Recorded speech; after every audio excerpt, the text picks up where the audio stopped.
Welcome to Tracing Your Family Roots. I'm Chuck Mason, and with me today is my partner in crime, Janell Blue.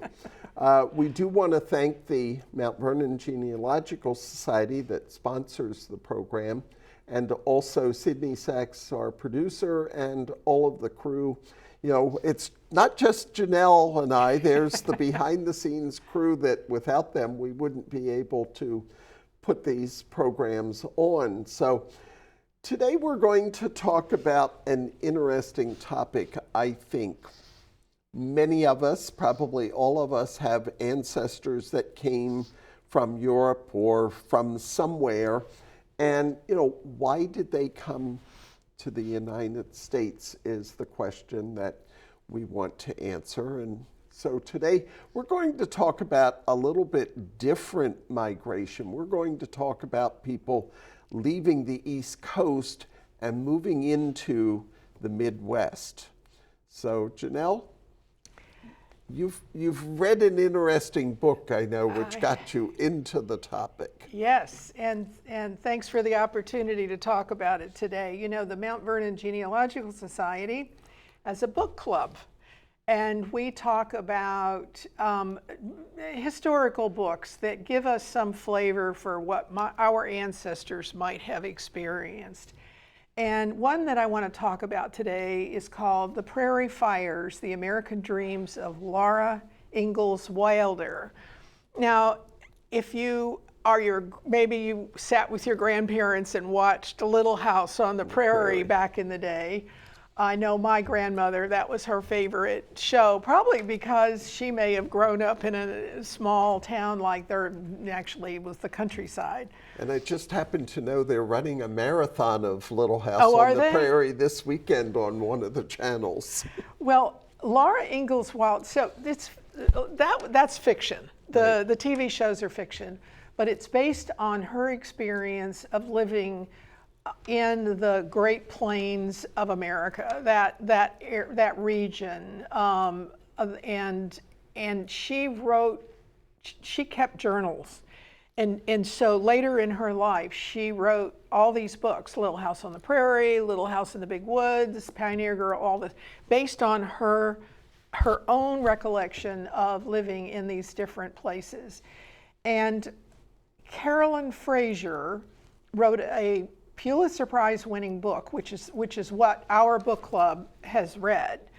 And so it talks about the Wilder family, the Ingalls family, and their experiences, but she also weaves in an awful lot of background information that would be helpful for any genealogist who thinks that perhaps their ancestor went to the Great Plains, went to the Dakota territories back in the 19th century. And so it's worth reading for that purpose, because Fraser has done a very scholarly job of citing.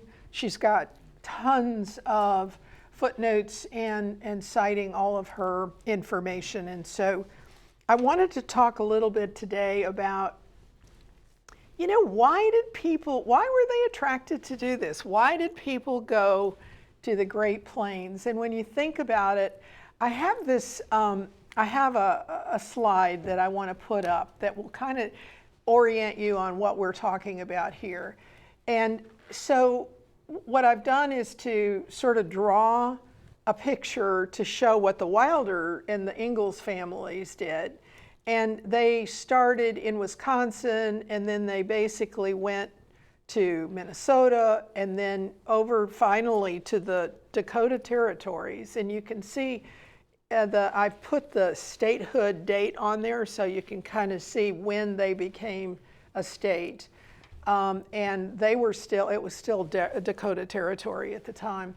And then eventually they wound up in Missouri because it was just too hard. And so that gives you some idea of what we're talking about today. That's kind of the Great Plains area. Mm-hmm. And later on, you know, we'll talk a little bit about the climate, the Indians, and a few reasons why it could be troublesome. One of the most important things that happened, and one of the things that really drove people there, at least the adventurous people, was the Homestead Act of 1862. And it's worth understanding that, because that may be how your ancestor either motivated them to get to this area, or the conditions under which they settled.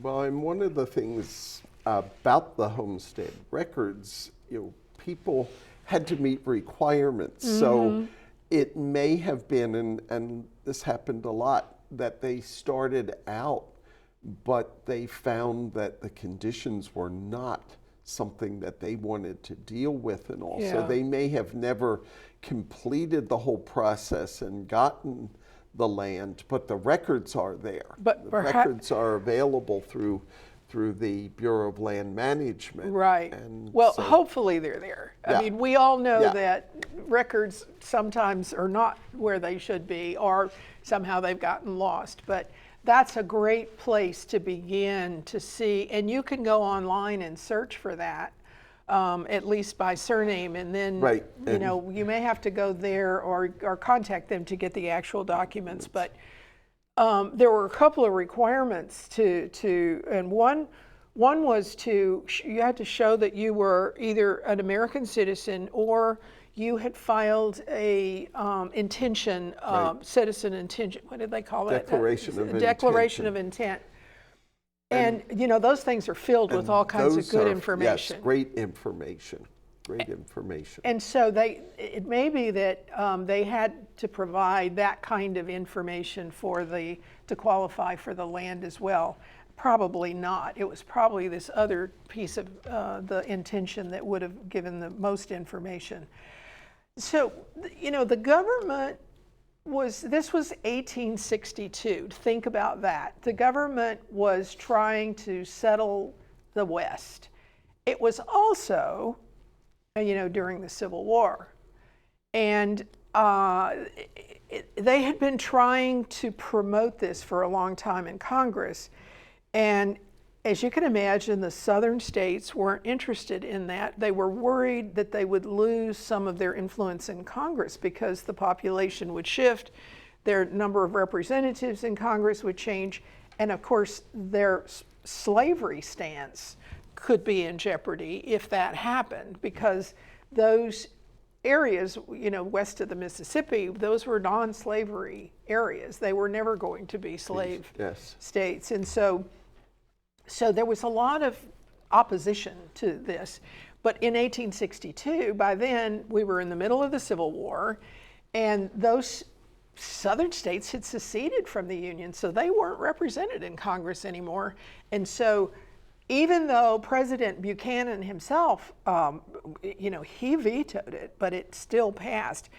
His contentions were that, it might not be fair to other people because we're not providing something for them, and it may not be fair for people who've already paid for their land, and those were pretty lame, actually. And of course, the people who weren't going to pay the price that the people who were going to migrate into those areas. I mean, that was not for the weak-hearted. It was some tough stuff. So people became enthusiastic about the new opportunities, and within the first 9 months, over 1.4 million acres had been filed as homesteads. And one woman was quoted and said, it seemed like a godsend to penniless people who otherwise could never hope for land. As genealogists, we've heard that story throughout the ages, no matter whether it's somebody from Ireland or somebody from from Germany. And here it is in our own country, where people are moving because they have no other hope of ever owning their own land. And by the way, it wasn't just men who could qualify for this. Women could qualify too, and many did. Many, when they married, then maybe they might have joined up their land with their husband, but many women never did. They were perfectly happy, doing their best on their own land. So that was a real source of independence in those days.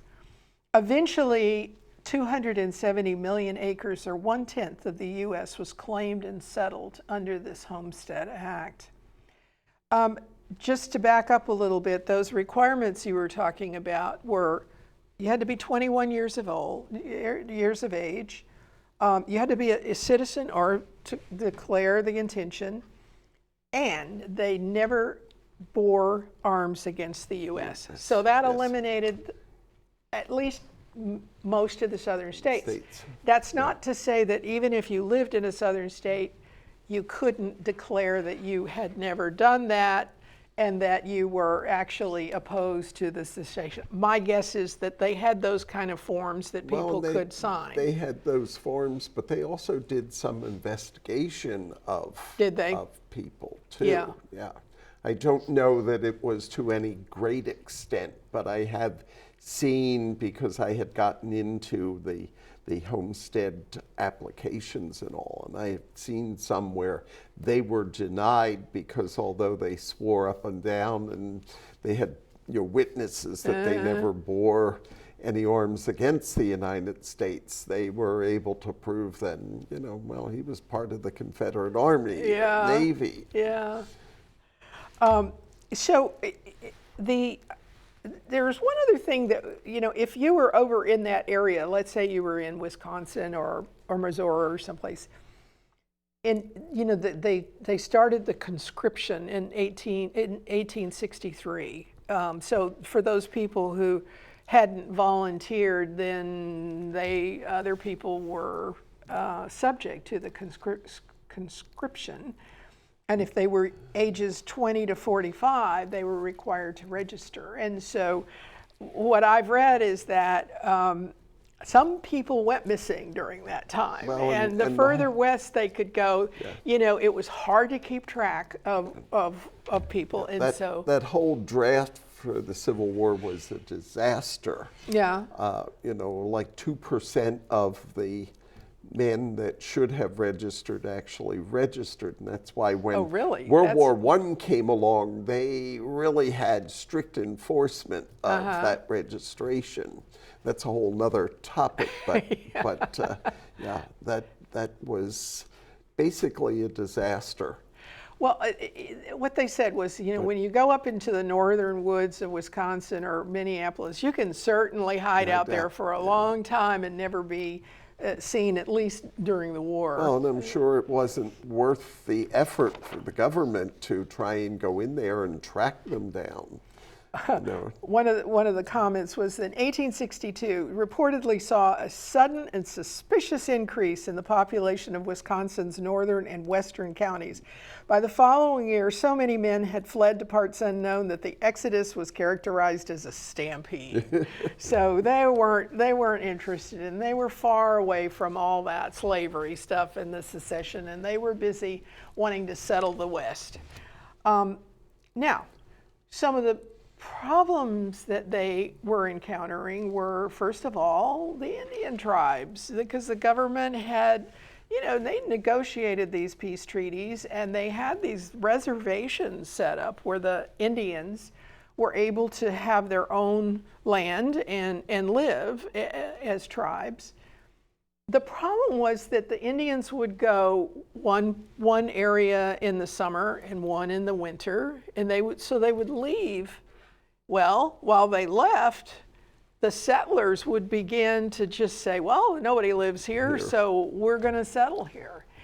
And that was called preemption by the government. And so the more that happened, the Indians saw what was coming, and they weren't happy about it, understandably. And yet the government was saying, okay, under the Preemption Laws Act, if you've lived there for a while, then you can file and it can become yours, even though it was really on the Indian land.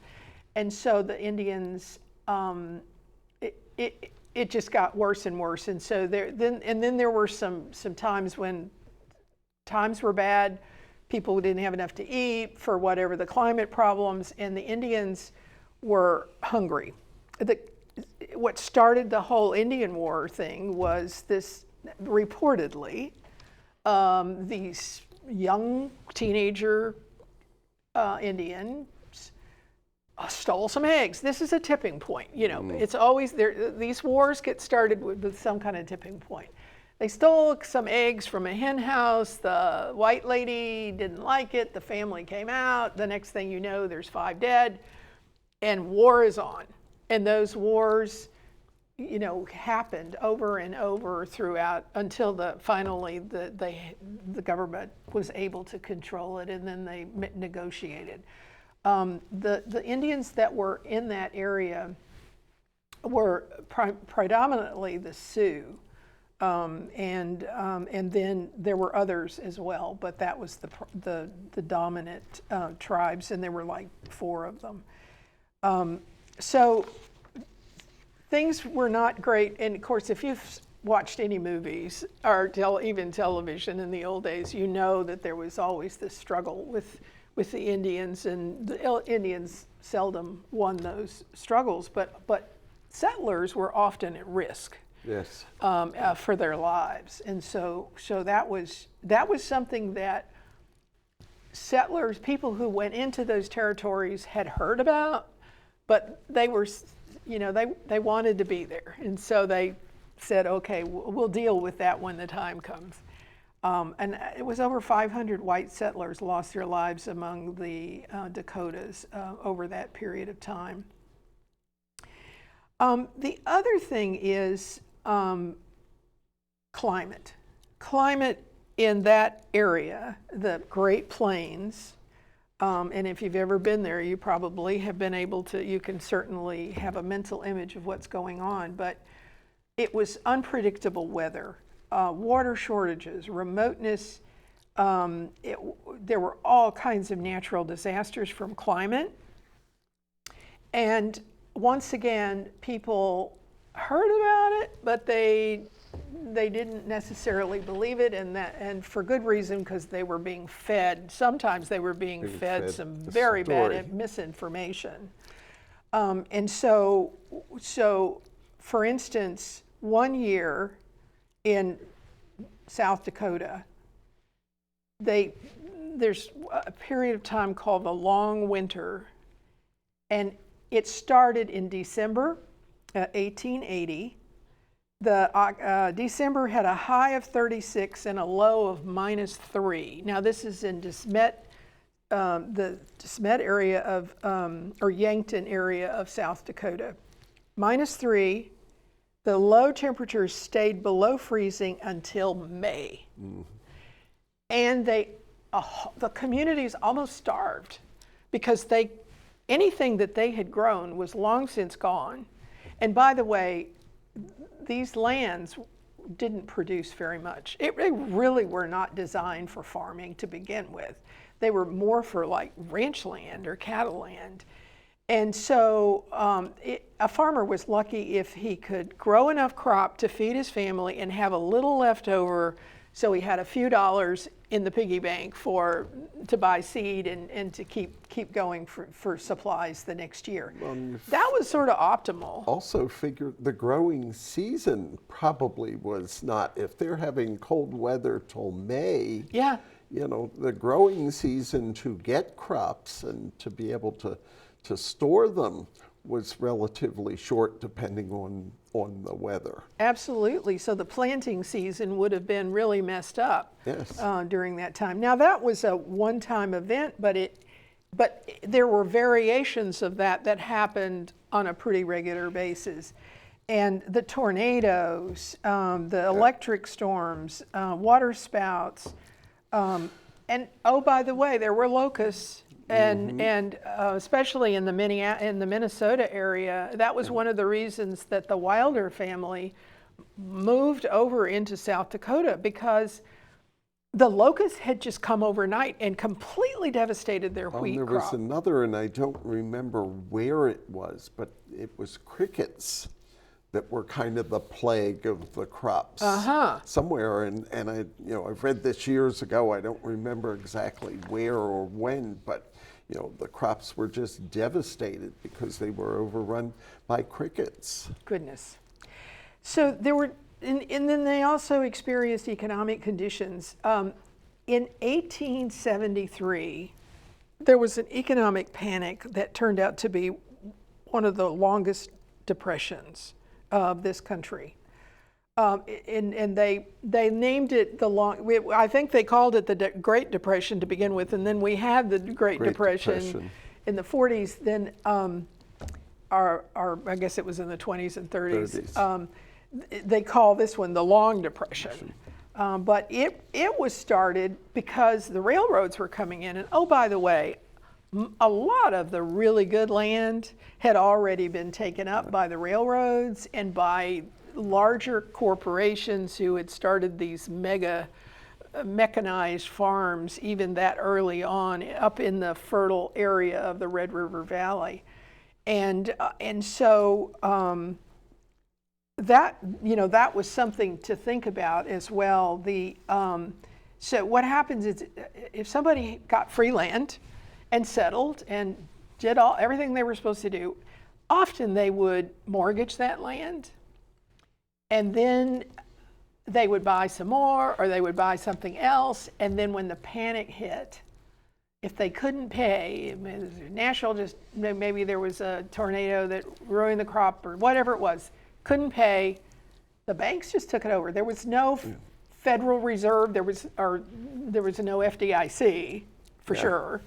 There was no government, there was no FEMA.